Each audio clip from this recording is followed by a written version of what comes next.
Next weekend, thousands of people will be heading to the movies as the last Star Wars film, The Rise of Skywalker, hits the silver screen. But not everyone will get to easily enjoy the end of a saga that has lasted over 40 years. Walt Disney Studios issued a statement with the Epilepsy Foundation, warning viewers that the film contains several sequences with imagery and sustained flashing lights that could affect those with photosensitive epilepsy. According to the Epilepsy Foundation, 3% of the 50 million people with epilepsy are photosensitive, and although that may sound like a small percent, it affects around 1.5 million people. I spoke with Jackie Bocage, who was diagnosed with photosensitive epilepsy 2 years ago, about her thoughts on the newly released warning, and she thinks the warning is just not enough. Having the warnings is obviously good because it's good to know if you're going to potentially have that trigger, but at the same time, it feels like you wish that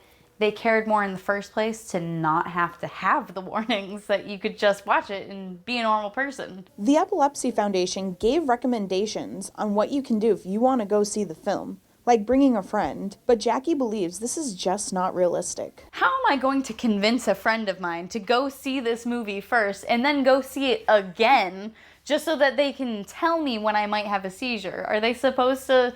Why should I have to put it into my own hands to have a guardian to make sure that I don't have a seizure in the movie theater? She believes they can relay the same message of intensity without the flashes. You can relay that without having flashes, without having flashing lights or, the cutscenes that are so fast that your eyes can't process what's happening. This isn't the first time Disney has put out an epilepsy warning. When the highly anticipated Incredibles 2 was released, viewers were met with the same warning before the movie began. Jackie says even if there isn't a warning before a movie, she still has to be careful about what movies she watches. Whenever I see any movie, I have to be really careful, because even if they don't have an epilepsy warning, if I just go to see an action movie in the theaters and there are fast cutscenes, that can still trigger a seizure. If you are with someone who is having a seizure, there are 3 simple steps of seizure first aid. Stay safe side.